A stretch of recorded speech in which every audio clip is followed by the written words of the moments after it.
Hi students. तो आज हम टॉपिक पर डिस्कस करेंगे pranayama, meditation and yogic kriyas benefit. Pranayama, meditation and yogic kriyas benefit means जो प्राणायाम है, जो मेडिटेशन है और जो योगिक क्रियाएं हैं, उनका हमारी बॉडी के अंदर क्या बेनिफिट पड़ता है उसके बारे में डिस्कस करेंगे। तो सबसे पहले हम प्राणायाम के बारे में डिस्कस करते हैं। प्राणायाम है क्या चीज़? Pranayama it is the fourth stage of yoga after asana. जो प्राणायाम है योगा का फोर्थ स्टेज है और आसन के बाद आता है। The word pranayama is divided from Sanskrit word which means breathing air as power of life. यानी कि जो प्राणायाम है वह संस्कृत भाषा से डिवाइड है और जिसका अर्थ है breathing air as power of life. जो ब्रीथिंग, जो हम सांस देते हैं, वो हमारी लाइफ के लिए बहुत ही ज़्यादा इम्पोर्टेंट है। बिना हम सांस दिए अपने जीवन जी नहीं सकते हैं। 10 pranayama are systematic rhythmic control of breathing provide deep effect of individual.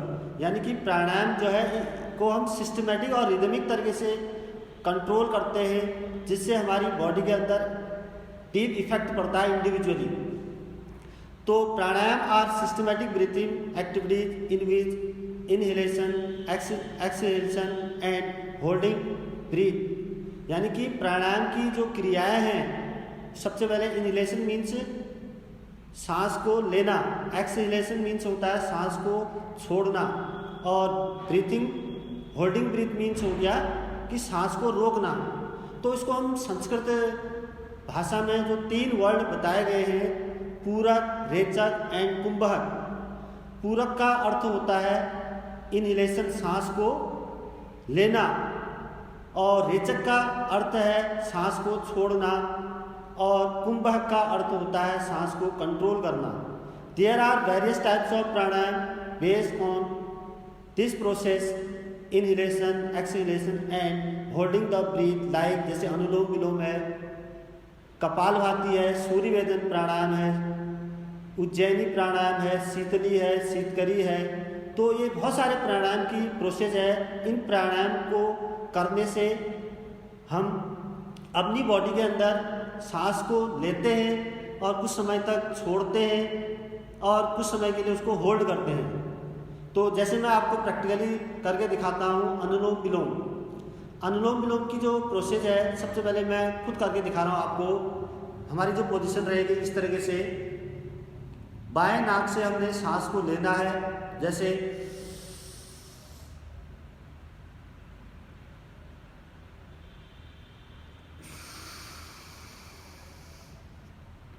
यानी कि बाएं से हमने सांस को लिया और कुछ समय के लिए उसको होल्ड किया, और दाहिने से यानी कि लेफ्ट से उसको छोड़ना है। तो इसको हम करके देखते हैं।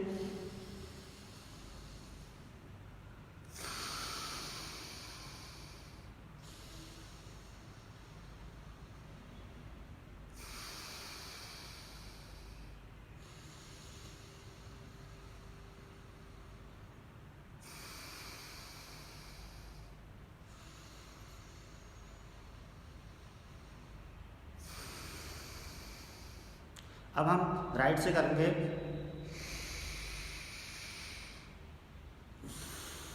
लेफ्ट से छोड़ेंगे,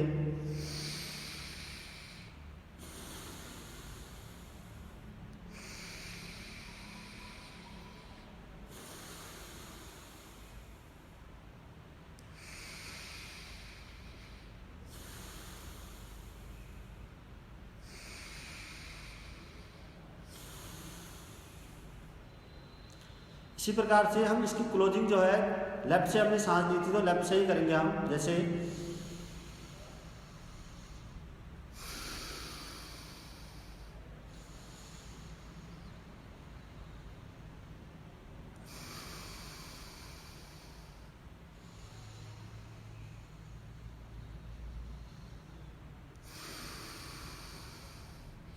ये प्राणायाम की प्रोसेस है। तो नेक्स्ट है भ्रामरी प्राणायाम। मैं करके आपको दिखाता हूँ।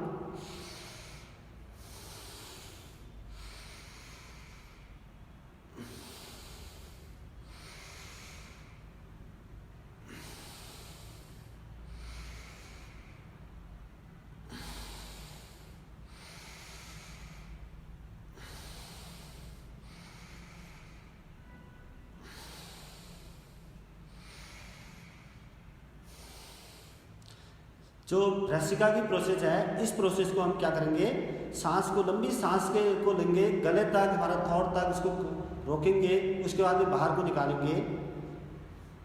तो नेक्स्ट आता है हमारा कपालभाति प्राणायाम। कपालभाति प्राणायाम जैसे ये हमारी पोजीशन रहेगी, इसको हम 1 मिनट में 1 सेकेंड में सांस को अंदर लेंगे, फिर बाहर को छोड़ेंगे। जैसे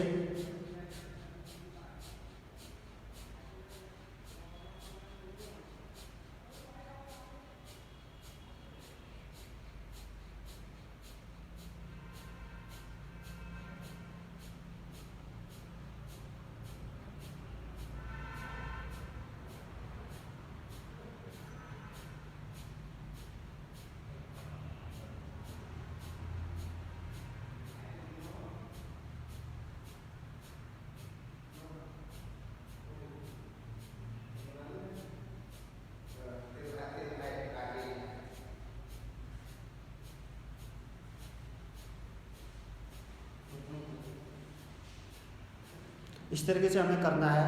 5 से 10 मिनट तक हम इसको कर सकते हैं। धीरे धीरे हमारी बॉडी की इफ़िशियंसी बढ़ जाती है। 15 मिनट या आधा घंटा भी इसको कर सकते हैं। तो इस कपालभाति प्राणायाम का क्या बेनिफिट है, जैसे किसी भी पर्सन को जैसे कोल्ड, कफ, अस्थमा और डाइजेस्टिव सिस्टम की प्रॉब्लम्स है या ओबेसिटी की प्रॉब्लम्स है, तो रेगुलर इस एक्सरसाइज को करने से, इस प्राणायाम को करने से हमारे बॉडी के अंदर जो ग्लैंडुलर फंक्शनिंग है वो प्रॉपर तरीके से सिस्टमेटिक ऑर्डर में आ जाती हैं। तो नेक्स्ट बहुत सारी जो उसके बाद जो मेडिटेशन है, मेडिटेशन मीन्स होता है ध्यान। तो हम किसी भी आसन में बैठ करके हम इसको कर सकते हैं।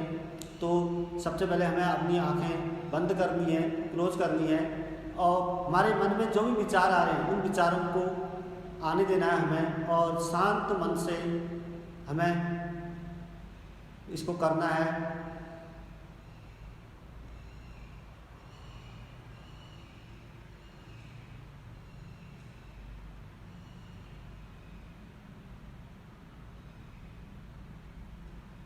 ओम का उच्चारण भी कर सकते हैं। ओम।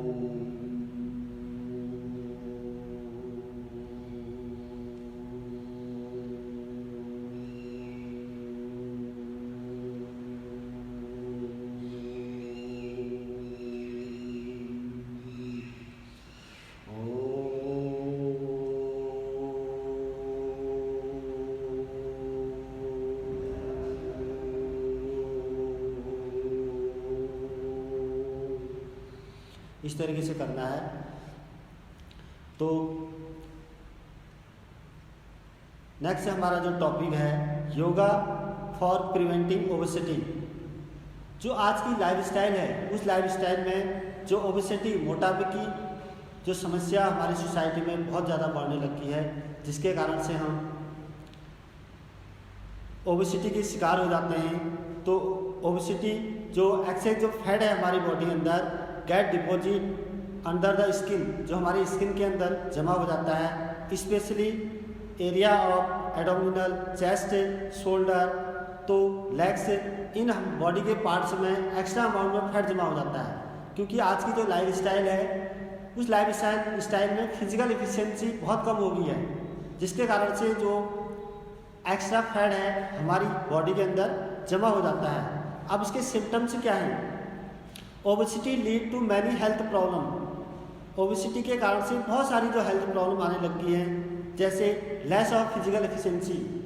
लेस ऑफ फिजिकल एफिशिएंसी यानी कि हमारी काम करने की जो क्षमता है वो कम होने लग गई है।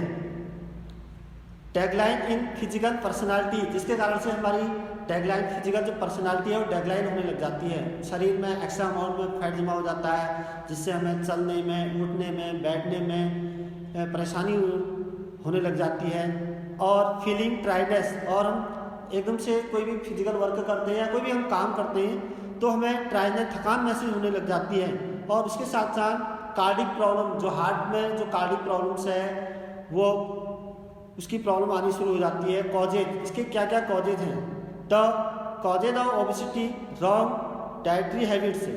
तो जिसका मुख्य कारण है कि जो हमारी डाइटरी हैबिट्स हैं वो सही नहीं है, हम बैलेंस डाइट नहीं लेते हैं और खाना खाने का हमारा जो सिस्टम है वो रेगुलर नहीं होता है, जिसके कारण से आज के समय में हम घर का खाना नहीं खा पाते हैं। मार्केट में जैसे मोमो है, चाउमीन है, ये मार्केट की बनी हुई चीज़ों को हम ज़्यादा इसका यूज़ करते हैं, जिसके कारण से जो एक्स्ट्रा जो फैट है हमारी बॉडी के अंदर डिपॉजिट हो जाता है। और उसके साथ साथ over eating lot of fried food, जैसे ओवर ईटिंग ज़्यादा खाना खा लेते हैं, फ्राइड फूड में से तला हुआ भोजन हम ज़्यादा करते हैं। ड्रिंकिंग अल्कोहल का हम यूज़ करते हैं, जिसके कारण से ये प्रॉब्लम आती है। और नेक्स्ट है सेंडरी लाइफस्टाइल, यानी कि आज की लाइफस्टाइल में फिजिकल वर्क नहीं के बराबर हो गया है। तो इसमें कुछ एक्सरसाइज में आपको बताऊंगा, आसन से बताऊंगा, जिसके कारण से हम जो बॉडी के अंदर जो फैट हमारा जमा हुआ है वो धीरे धीरे बॉडी के अंदर जो फैट है वो धीरे धीरे रिमूव होना शुरू हो जाता है। तो सबसे पहले मैं आसन करूंगा वज्रासन, रॉक सेटिंग आसन को इसको भी बोलते हैं। सबसे पहले हमें इस तरीके से बैठना है और इस आसन में जो हमारे लेग हैं फ्लेक्सिबल रहेंगे और नी हमारी बैंड रहेगी, बैक स्ट्रेट यानी कि बैकबोन जो है हमारी स्ट्रेट रहेगी। Body resting in over the ankle, और बॉडी का जो वेट होगा वो एंकल के ऊपर आएगा, जिससे हमारी बॉडी के अंदर ओबेसिटी कंट्रोल रहेगी। Improve leg muscles and shape legs, और लेग की जो मसल्स हैं ये इम्प्रूव होने लग जाती है और इसका सही एक आकार बनने लग जाता है। It is meditation pose perform various pranayama, और इसको हम मेडिटेशन पोज में प्राणायाम को भी कर सकते हैं। नेक्स्ट आसन है हमारा भुजांग आसन, कोबरा पोज। भुजांग आसन जो है कोबरा पोज की तरफ होता है, इसको मैं करके दिखाता हूँ आपको। सबसे पहले इस तरीके से आपको लेटना है और धीरे धीरे अपर पार्ट्स को ऊपर की तरफ ले जाना है, फिर धीरे धीरे नीचे को लाना है और डीप में सांस लेनी है।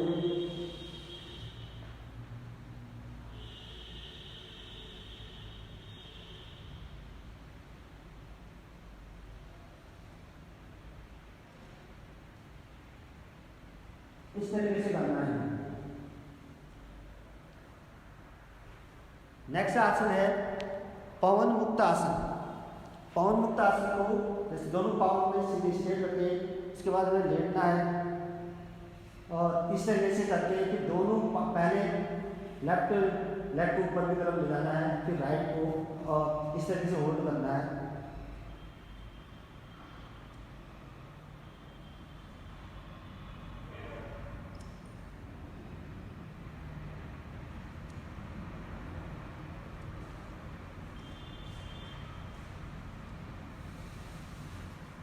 दोनों पाँव को सीधे करा, फिर उसके बाद ऐसे उठना है।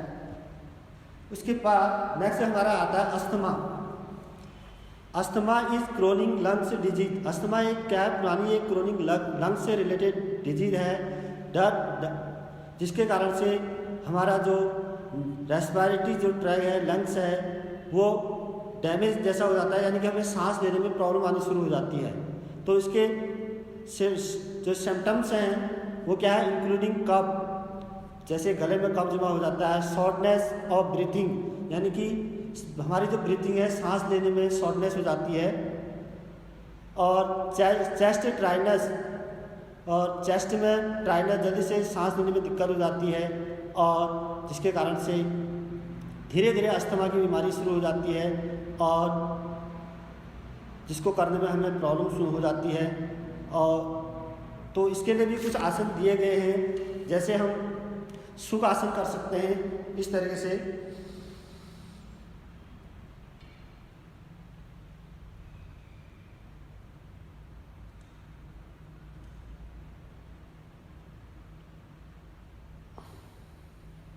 अब इसका बेनिफिट क्या है कि और अस्थमा की बीमारी से हमें छुटकारा मिलता है। और क्लेम द ब्रेन, और जो हमारा ब्रेन है वो क्लेम रहता है, उसकी एफिशिएंसी बढ़ जाती है।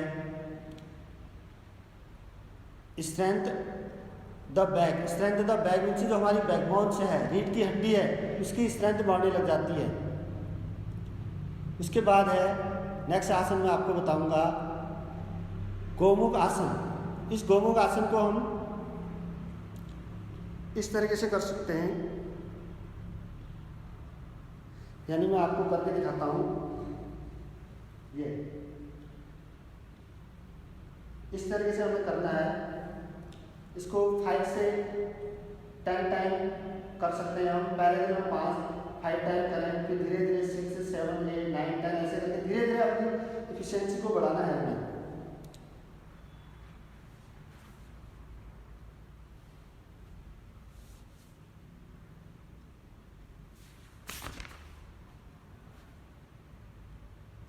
नाउ नेक्स्ट है मत्स्य आसन। इस मत्स्य आसन को हमें कैसे करना है मैं आपको करके दिखाता हूँ। तो सबसे पहले हमें दोनों लेग को इस तरीके से करना है, धीरे धीरे पीछे की तरफ मुड़ना है हमें।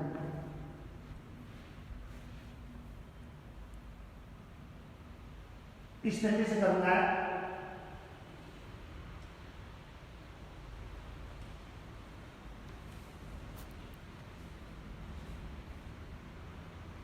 तो इस आसन को, जो मत्स्य आसन है, इस आसन को, this asana is known as fish pose, इसको फिश पोज भी बोलते हैं हम। और इसका जो बेनिफिट है, cure asthma, control weight and preventive obesity, जिससे हमारे बॉडी के अंदर जो वेट है, वेट भी कंट्रोल रहता है, और ओबेसिटी जो मोटापा है उससे भी हमें छुटकारा मिलता है। और नेक्स्ट है योगा फॉर प्रिवेंटिंग हाइपरटेंशन, यानी कि हाई ब्लड प्रेशर। तो आज की समय में जो हाइपरटेंशन की जो प्रोसेस है, हमारा जो हार्ट है, हार्ट में प्रॉब्लम आनी शुरू हो जाती है, और जिसके कारण से हमारी बॉडी के अंदर प्रॉब्लम आनी शुरू हो जाती है, क्योंकि ये rate of blood pressure reaches 140-90 then hypertension in present. तो इसको करने से कुछ आसन मैं आपको करके दिखाऊंगा, जो पहले भी मैंने किया था। वज्रासन, वज्रासन को हम कर सकते हैं जैसे this asana will flex leg while hands are over the knee and back straight, यानी कि हमारे जो लेग्स हैं, हैंड जो होंगे लेग्स के ऊपर फ्लेक्स रहेंगे और नी बैंड रहेंगे, और बैक स्ट्रेट मतलब यानी कि हमारी जो बैकबोन्स है, कमर जो है वो स्ट्रेट होनी चाहिए, और रेस्टिंग ओवर द एंकल्स, और हमारी बॉडी का वेट एंकल्स में रहेगा। और इस आसन को करने से ओबेसिटी भी कंट्रोल होती है, और उसके साथ साथ जो हमारा हाइपरटेंशन की प्रॉब्लम है, यानी कि हाई ब्लड प्रेशर है, उसकी समस्या से भी हमें छुटकारा मिलता है। और इसमें भी पवन मुक्त आसन को भी हम दोबारा करते हैं। पवन मुक्त आसन जो मैंने पहले किया था, एक बार दोबारा और से करता हूँ मैं इसे। तो सबसे पहले दोनों लेग को सीधे स्ट्रेट रखा, उसके बाद फिर लेट गए हम, उसके बाद लेफ्ट वाले को ऊपर खींचा, फिर हमने भी राइट वाले को इस तरीके से। इसको 5 से 10 टाइम हम कर सकते हैं।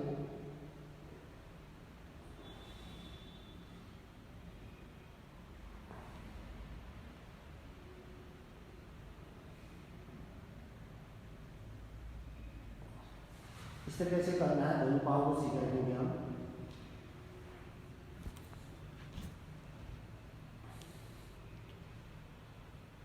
उसके बाद हम भुजंग आसन को भी कर सकते हैं इस तरीके से, धीरे धीरे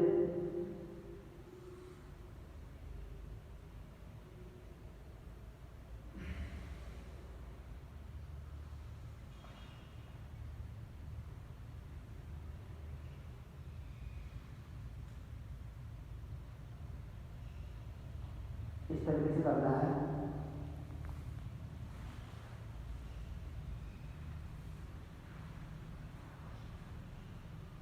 उसके बाद नेक्स्ट आसन आता है शव-आसन। तो शव-आसन को like flat on the back, जो हमारी बैकबोन है उसको फ्लैट रखना है, लाइक आवर स्लीपिंग पोज, जैसे हम सोते हैं स्लीपिंग पोज में इसको करना है। और लेग शुड बी, जो हमारे जो लेग हैं फ्री रहेंगे, आर्म और सारी चीज़ें हमारी जो है वो फेस ऊपर की तरफ है, सारी चीज़ें रिलैक्स की पोजीशन में रहेंगे। तो एक बार मैं करके दिखाता हूँ आपको।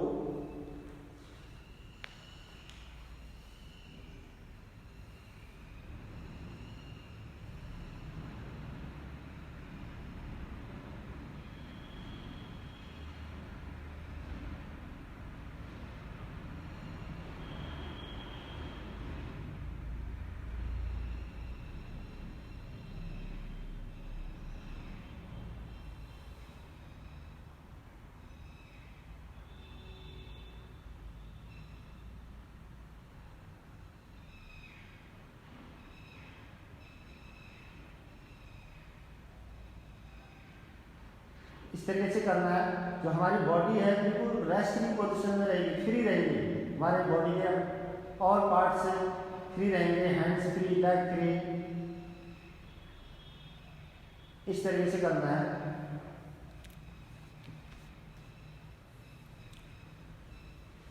तो लास्ट टॉपिक है yoga for preventing back pain. जो बैक पेन है आज के समय में ये एक नॉर्मल चीज़ें आ गई हैं, क्योंकि जो है मसल्स, नर्व, बोन्स, जॉइंट्स का जो स्ट्रक्चर है वो स्पाइन से जुड़ा हुआ है। यानी कि कभी नेक पेन हो जाता है, स्पॉन्डिलोसिस हो गया, और बैक पेन पीछे की तरफ मिडिल पेन होता है, नेक पेन, मिडिल पेन हो गया, लोअर बैक पेन। तो ये सारी जो प्रॉब्लम है बैक पेन से रिलेटेड प्रॉब्लम्स है। अब इसका कारण क्या है? The causes back pain are wrong posture during the sitting. यानी कि बैक पेन का जो कारण है, मेन कारण जो है रॉन्ग पोस्चर ड्यूरिंग, यानी कि हम सिटिंग बैठते हैं सही तरीके से नहीं बैठते, जैसे आगे झुक करके बैठना, और स्टैंडिंग सही तरीके से हम खड़े नहीं होते, और स्लीपिंग, रॉन्ग स्लीपिंग हैबिट्स, और हमारी जो सोने की जो आदतें हैं वो भी एक रॉन्ग है, जिसके कारण से ये प्रॉब्लम आनी शुरू हो गई है। तो इसको करने से कुछ आसन मैं आपको करके दिखाऊंगा। तो पहला आसन है वज्रासन, ये भी मैंने पहले भी किया था। वज्रासन को दोबारा से करते हैं हम।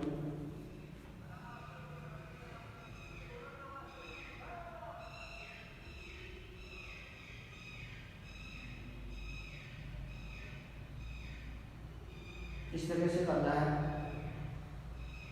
डीप ब्रीथिंग लेनी है, गहरी सांस लेनी है।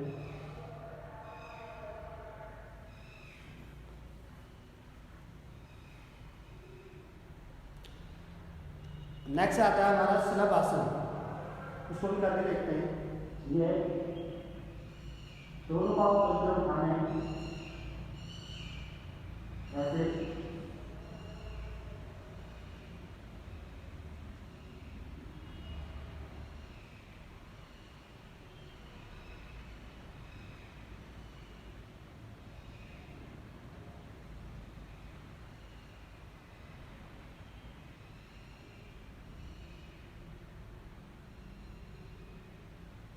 इस तरीके से करना है।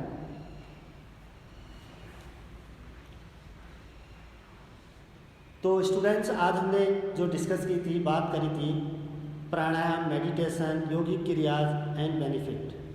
जैसे हमने अनुलोम विलोम किया था, कपालभाति की थी, भ्रमरिका किया था। उसके साथ साथ मैंने आपको योगा फॉर प्रिवेंटिंग ओबेसिटी के बारे में बताया था, yoga for preventing diabetes, yoga for preventing asthma, yoga for preventing hypertension, yoga for preventing back pain. तो ये सारी जो प्रॉब्लम्स है, ये प्रॉब्लम आज की लाइफस्टाइल में क्यों आ रही है? इसका मुख्य कारण है कि हमारा जो खान पान है वो सही नहीं है, हमारा उठने का सही टाइम नहीं होता है, सोने का कोई समय नहीं होता है, तो जिसके कारण से ये प्रॉब्लम आती है। तो योगा ही एक ऐसा माध्यम है जिसके द्वारा हम हमारी बॉडी के अंदर जितनी भी प्रॉब्लम्स आ रही हैं, समस्याएं आ रही हैं, उन समस्याओं को से हम छुटकारा पा सकते हैं। तो आज के समय में योगा एक मोस्ट इम्पोर्टेंट थिंग्स है। और आजकल जो लॉकडाउन का समय भी चला है और हम घरों में कैद भी हैं, तो मैं सभी स्टूडेंट्स को यही एडवाइस देना चाहूँगा कि हम मॉर्निंग में और इवनिंग टाइम में कम से कम आधा घंटा डेली योग करें, जिससे हमारा जो माइंड है वो माइंड हमारे कंट्रोल में रहेगा और हमारे अंदर पॉजिटिव थॉट्स आएंगे, पॉजिटिव विचार आएंगे, और जो हमारी लाइफस्टाइल है एक लाइफस्टाइल सही तरीके से वो होगी। क्योंकि आज की लाइफस्टाइल में जिसका जो मुख्य जो कारण सामने निकल के आ रहा है वो कारण जैसे स्ट्रेस, तनाव। जो तनाव क्यों हो रहा है? तनाव इसलिए हो रहा है कि हमारी जो सोच है वो निगेटिव होती जा रही है, क्योंकि हमारा जो बौद्धिक विकास है, जो प्राचीन जो संस्कृति है, परंपरा है, उन चीज़ों को हम धीरे धीरे वो चीज़ें विलुप्त होती जा रही हैं, जिसके कारण से ये प्रॉब्लम आनी शुरू हो रही है। तो मैं आप सभी से यही कहूँगा कि रेगुलर योगा को करो, और योग करने से हमारी बॉडी के अंदर जितने भी रोग हैं वो धीरे धीरे कंट्रोल हो जाएंगे और हमारा इम्यूनो सिस्टम स्ट्रांग होने लग जाएगा। और हमारा अगर इम्यूनो सिस्टम स्ट्रांग रहेगा तो कोई भी बीमारी है, कोई भी इन्फेक्शन है, वो डायरेक्टली हमारे बॉडी के अंदर अटैक नहीं करेगा। तो कुल मिलाकर के योगा का हमारी लाइफ में बहुत ही ज़्यादा इम्पोर्टेंस है। इसको हम रेगुलर प्रैक्टिस के द्वारा अगर हम करते हैं, रेगुलर करते हैं, जिससे हमारी बॉडी में पॉजिटिव इफेक्ट जाएगा। और मुझे आशा है कि आप लोग रेगुलर योगा करेंगे, प्राणायाम करेंगे, जिससे क्या होगा कि इस चीज़ को करने से सबसे ज़्यादा बेनिफिट क्या होगा, हमारी इंडिविजुअल बॉडी को फ़ायदा मिलेगा। और उसके साथ साथ जो हमारा सिलेबस है, उस सिलेबस को हम प्रैक्टिकली करके एग्ज़ाम में अच्छे मार्क्स ला सकते हैं।